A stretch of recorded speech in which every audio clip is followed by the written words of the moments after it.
Hi there, Serial Trader here. Let's have a look at the major US indices and starting with SPX. Alright, so on this Elliott wave chart,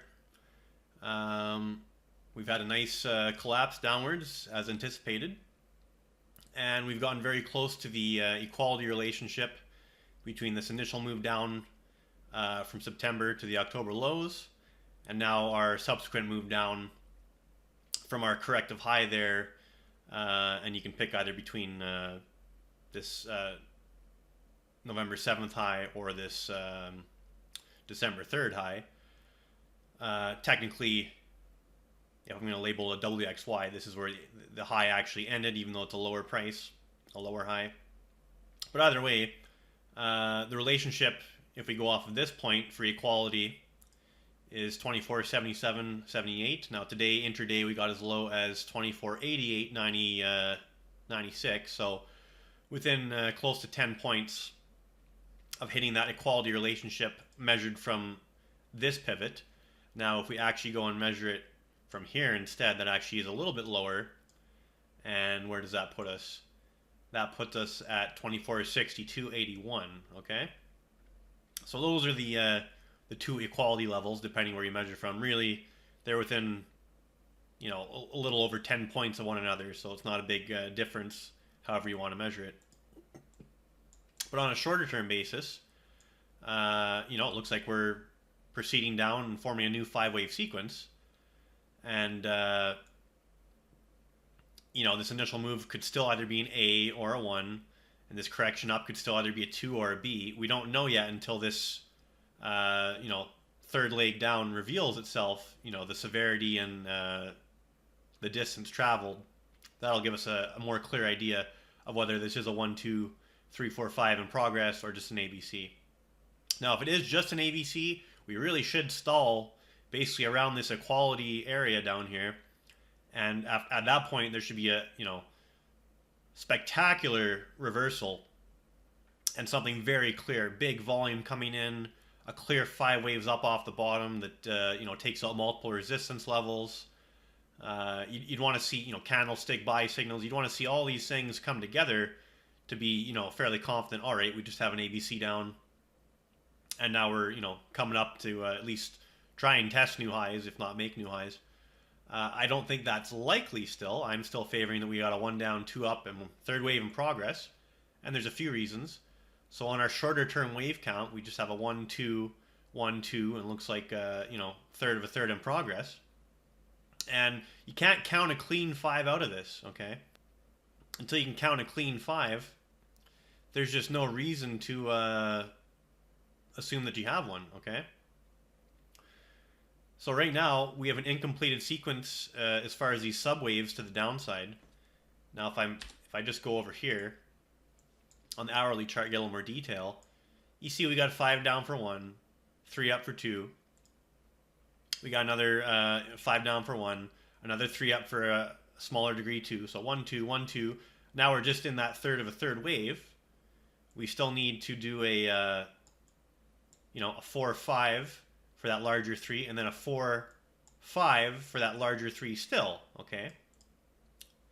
So we just can't count this as a completed 5-wave sequence. We don't have 5 non-overlapping waves that look proportional that we can declare, oh yeah, we got our 5 down and now we're gonna pivot immediately off that equality relationship. And I think by the time we do get a going back to this chart, I think by the time that we do get that completed proportional 5 waves down, we'll be well past the equality relationship, and we'll actually be close to that 1618 down here, somewhere in the 2200s, mid to high 2200s. And then if we do have a nice completed looking 5 waves down at that point, but we've traveled that far, at that point we'll be looking for a larger degree 4th wave rally, and then another 5th wave down. So this isn't looking good as far as this just being a regular ABC down zigzag correction and going to new highs. This looks more sinister than that. And another thing to point out, slope analysis. So if it was just an ABC down, let's take the slope of our initial leg down here.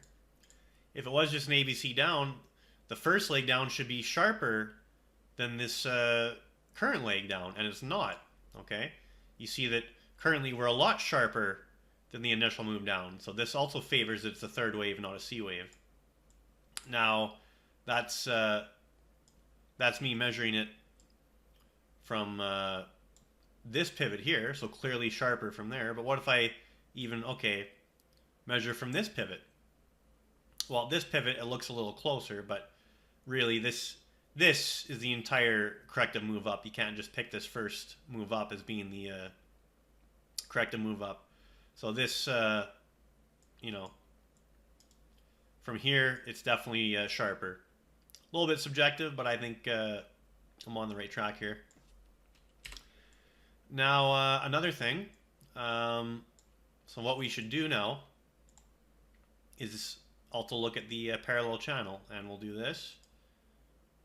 Okay. So if it is just an ABC down, it should stay contained within a parallel channel, as I've drawn here. So today we intraday stabbed out of that channel, and then had a little recovery and closed within the channel still at the end of the day. So this will be another thing to look for.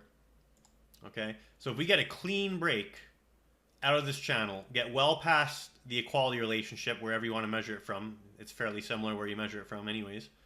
If we do that, clean break out of this channel down, well past equality, and get closer to that 1618, at that point we can, you know, be a lot more confident we've got a third wave that we're dealing with of a much larger 5-wave structure to the downside, and a more I don't know, official bear market, if you will.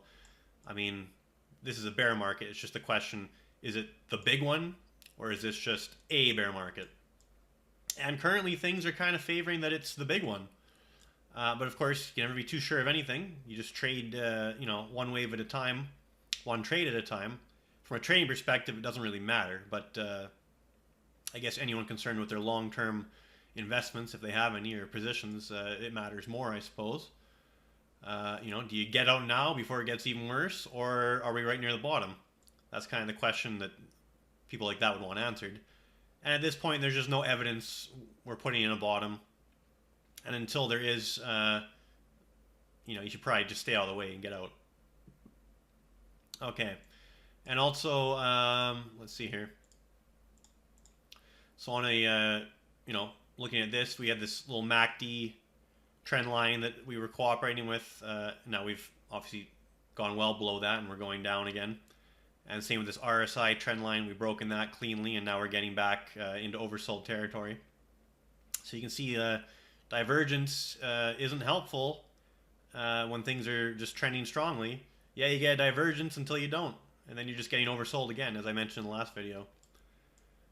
So this still looks very weak here. Not necessarily a great entry for a new bearish position by any means.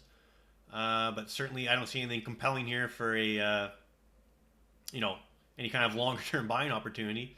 I mean, there's certainly intraday bounces you can try and play, but that's pretty tough. You're really fighting the trend here. And, okay. So I think we've gone over where we're at with the waves fairly reasonably here.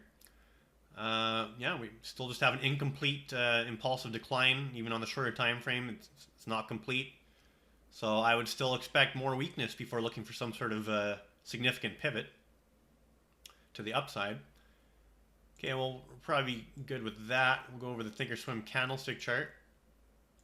And, okay, a few things I want to go through. So another beautiful example of the daily T line. Look at that. We came up today, just ever so slightly tested that daily T line, and then obviously a nice collapse from there. So throughout this entire decline, okay, since we had our pivot up here and this initial move down from that doji reversal, this daily T line repeatedly has served as resistance on any little rally attempt. So that's just been a great indicator. Now obviously we've broken well out of this channel, so I can get rid of that now. I'll just draw this up since it's more relevant at this point. And we'll see if we can break down out of this channel. That'll certainly be a pretty good bearish confirmation for a larger degree bear market if we do break out of this trend channel that we're in. But as far as daily candlestick patterns, nothing overly remarkable. Long upper shadow, rejecting the T line, obviously. Weak close. Well below the T line and the 3T line. Everything is actually accelerating to the downside. Currently, I want to point out on the weekly how we're looking. Big red candle on the weekly. Very ugly. So after that bearish engulfing 2 weeks ago, we had confirmation last week, trading lower and closing lower, and then obviously again this week, trading lower. And again, this bearish engulfing indicated the next 3 to 5 bars would be in this direction. So far we've got 2 bars in this direction. So that little tendency has been cooperating quite nicely from that weekly candlestick signal. Now, I do want to look at the monthly. I just can't resist, even though the month's not over yet. Let's have a peek. Now, on the monthly, okay, on the monthly, we're working a very, very ugly monthly bearish engulfing candlestick. So we had a bearish engulfing in the month of October. Then we had a doji candle, again, below the T-line or at the T-line on a closing basis. And now another monthly bearish engulfing, unless we really, we'd have to recover well into the 2700s to negate this monthly bearish engulfing, and I just I don't foresee that at this point. But we'll see how the month closes. So yeah, bearish engulfing, doji, bearish engulfing. So things are looking real ugly here from a monthly. We've broken significant monthly support, those February lows. We took those out. They were at 25.32.69. We've taken them out on an intraday and a closing basis. So closed below them and went below them intraday as well. And obviously monthly 3T line strongly trending below the monthly T line. We're way below the monthly T line. And things are looking bad there. Now, that's monthly. I do want to show you this. So let's look at the yearly candle. Since we're almost done the year, this likely won't change too much. So zooming in here, look at that. So this is a yearly inverted bearish hammer candlestick. So that's not very bullish, is it? And it's rare to even see a candlestick sell signal on the yearly chart, but here we are. So if that's not enough of a warning sign on such a large time frame, and remember these candlestick signals, they're fractal, just like Elliott waves are. The larger the time frame, the more significant the signal is. So in this case, a bearish sell signal on the yearly candle, it's very significant. Okay. So keep your eye on that. See how the year closes, but I don't think we're going to change this candle a whole lot. It's going to be an inverted bearish hammer by the looks of it. So that's the yearly. Now, I think we're done with SPX for now. Okay. We'll go over to the Dow Jones Industrial Average. Quickly go through that. So on the Dow daily, very much the same. We went up just to touch the T-line, failed at it, closed weak, made new lows on an intraday and closing basis. And yeah, we got below the February lows and closed below them as well on the Dow. So that's certainly a bearish development, taking out those significant levels. And that's daily. Now how about the weekly? Weekly currently looking real bad too. And basically same idea as SPX, extremely bearish, broken critical support on the weekly chart, heading lower, lots of red candlesticks. Look at the monthly here, and the monthly on the Dow. So we had a bearish engulfing monthly on the Dow in October as well, and then a doji, and now a very large bearish engulfing on the monthly forming once again. So that's extremely ugly on the monthly time frame. Now on the yearly candle, let's see what the Dow is looking like there. And same idea, bearish hammer, yearly candlestick. And again, the year is almost over, so this one's pretty much in the bag to have a yearly sell signal as far as the candlestick goes. Okay, so that's the Dow, looking brutal. And we'll go to the Nasdaq Composite. So Nasdaq Composite, it's now taken out its February low and actually closed right around that level. Let's see the actual intraday February low on the Nasdaq Composite, 66.30, 67, and we closed at 66.36. So closed slightly above the intraday low on the Nasdaq, but obviously intraday went lower than that and still had our lowest close overall. So certainly bearish. Obviously the death cross, I don't need to point out again, but well in its development, the death cross here on the Nasdaq on the daily.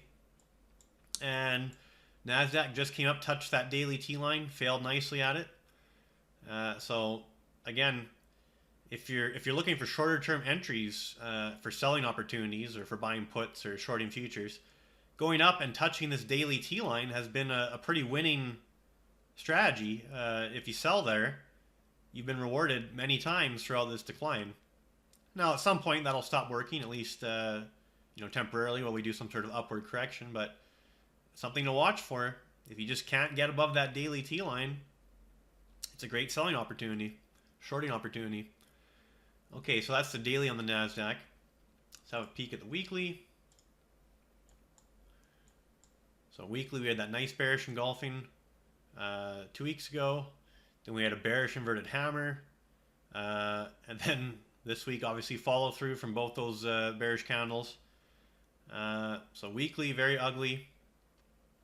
You can see we're really breaking, important resistance levels. We're really changing the trend is the important part here on multiple time frames, okay? We'll go to the monthly, have a peek at that. So monthly, now the Nasdaq had the best bearish engulfing to kick things off in October. And then we had that doji. And now we're working another brutal bearish engulfing on the monthly. And you can see we're changing the monthly trend as well. Well below the monthly T-line. Everything's rolling over. 3 T-line well below the T-line. And obviously price well below both of those things. And, it's not even in the oversold condition yet on the monthly oscillator. So this really doesn't look like it's over. Probably nowhere near over if it's truly the bear market. Now, if we look at the yearly candle on the Nasdaq, Nasdaq working a very, very strong yearly inverted bearish hammer.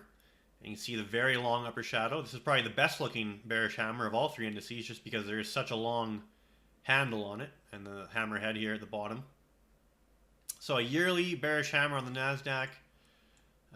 Let's see what happened the last time we had some sort of sell signal. And really, I suppose this was looks like it was an engulfing candle here on the 2008 candle.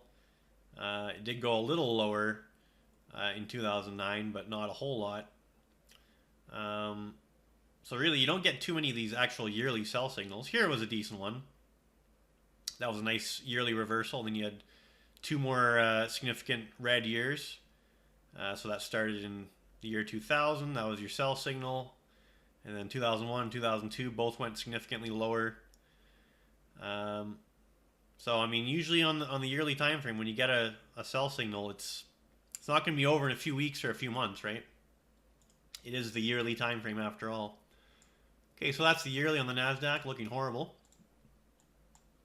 And I think we're done with the composite here for now. Okay, we'll go to the VIX. Now VIX is starting to break out. We're getting above this resistance area here where we were encountering resistance before around that 26 level. Had a little double top of resistance there. We've gotten above that now. Today, intraday, we went as high as 26.64. Closed at 25.58. So on both the intraday and closing basis, VIX is still trending up here. And the next levels, would be this 28 area as well as this 29 area. Get above those, and then that's basically VIX confirmation that we're in that third wave down. Okay, if we did just do an ABC down on the on SPX, and it reverses, right away basically, then you'd expect VIX not to get above here and to start trending back down. But there's no evidence of that yet, and I kind of doubt it. Okay, so that's VIX, but let's go to the VIX VVIX tool, and that's something I'll be watching carefully from now on. So we're still on a sell signal here on SPX, as we, after doing our divergence between VIX and VVIX, we got above the moving average on VVIX and below the moving average on SPX, and we're still above that average on VVIX, and we're still below that average on SPX. And at this point, there's no divergence yet forming on VIX or VVIX. So certainly nothing looking at this complex to suggest that we should be looking for a buy here just yet. Now, if we do make a divergence here, and then we get a confirmation by VVIX going below our 55 average and SPX getting above the 65, then that'll be a legitimate buy signal using this system. But we're just not there. So I would not be trying to catch that knife until there's actually some technical reasons to try and do so. All right. Now, as far as my positions, I've certainly lightened up, but I do still have that core bearish position, the SPY 290 strike puts, the March ones, and I've certainly been playing futures intraday, and there's been excellent, good movement on those. So that's kind of where I'm at. I do expect, as we get closer to the holiday season and the end of the year, there'll likely be a decrease in volume and volatility. Although maybe not this year, since we're doing something a lot different than the norm. But that is still a tendency to look out for. Just a lot of people just aren't going to be participating in the market over the holidays, so we'll have to see how much movement can really take place during those conditions. All right, we'll check in later, probably the end of the week or on the weekend there. Serial Trader signing off.